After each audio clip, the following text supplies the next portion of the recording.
Wednesday, everybody. I am Ashley Levesque, and welcome back to the Daily Digest. So we've got a lot to talk about today, so we're going to get the big stuff out of the way first. If you did not hear the big news yesterday, the Misty Roberts trial has come to a close after the jury found her guilty of having sex with a minor at a 2024 house party while she was mayor. Yesterday, they heard some more testimony, including some from witnesses and the victim. The jury deliberated for less than an hour before reaching a verdict. Roberts, who was 43 at the time, had sex with a 16-year-old boy at a party in her home.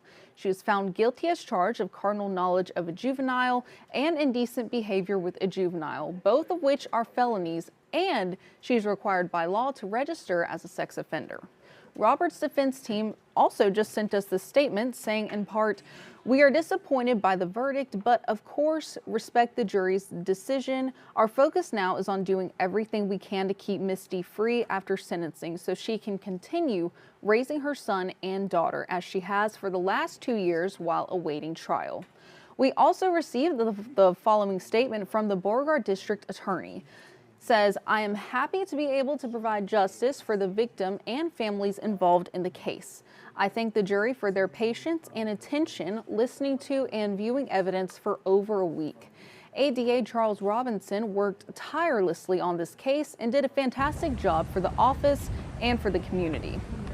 Also, we have broken the story down bit by bit. Videos, web stories, Devin Cruz reporting from inside of his car late at night. We have it all. So go check it out on our Facebook page and on our website, kplctv.com. And police arrested this man on Friday. Deputies say 41-year-old Nathan Brown was arrested after going to a park to meet with someone who he thought was a child for sexual purposes. When he arrived to the park, he was met with detectives. So this was part of an investigation by the Calcasieu Parish Sheriff's Office, the FBI, and Louisiana State Police. No children were involved in this investigation whatsoever. Brown faces a charge of indecent behavior with juveniles, and his bond is set at $200,000. And the treasurer for the Four Winds Tribe, Sheila Trahan of Lake Charles, has been accused of stealing from tribal accounts, according to the Allen Parish Sheriff's Office.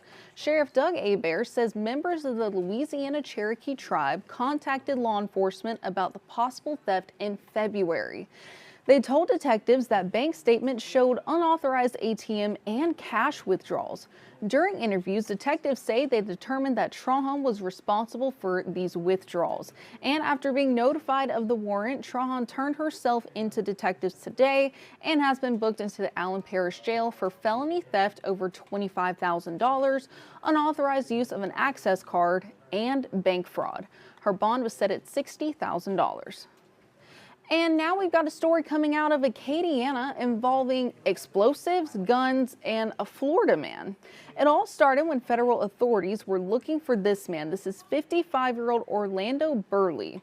He was wanted on active warrants out of Florida that involved shooting into a building along with making and keeping explosive devices.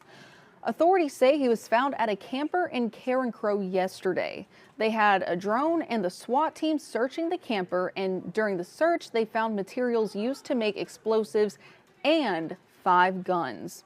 The state police bomb squad rendered the explosives safe. Burley was booked into the Lafayette Parish Jail on the Florida warrants along with weapons charges.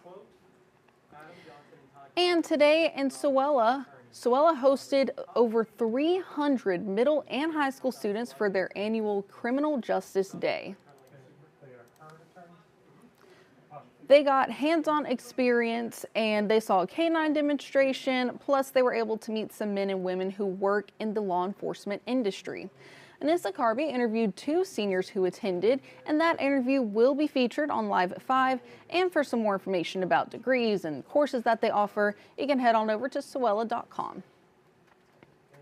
And that is all from me today. Thank you all so much for tuning in. Hope you enjoyed these Wednesday headlines, and I will see you right back here tomorrow at 4:30. Y'all have a great evening.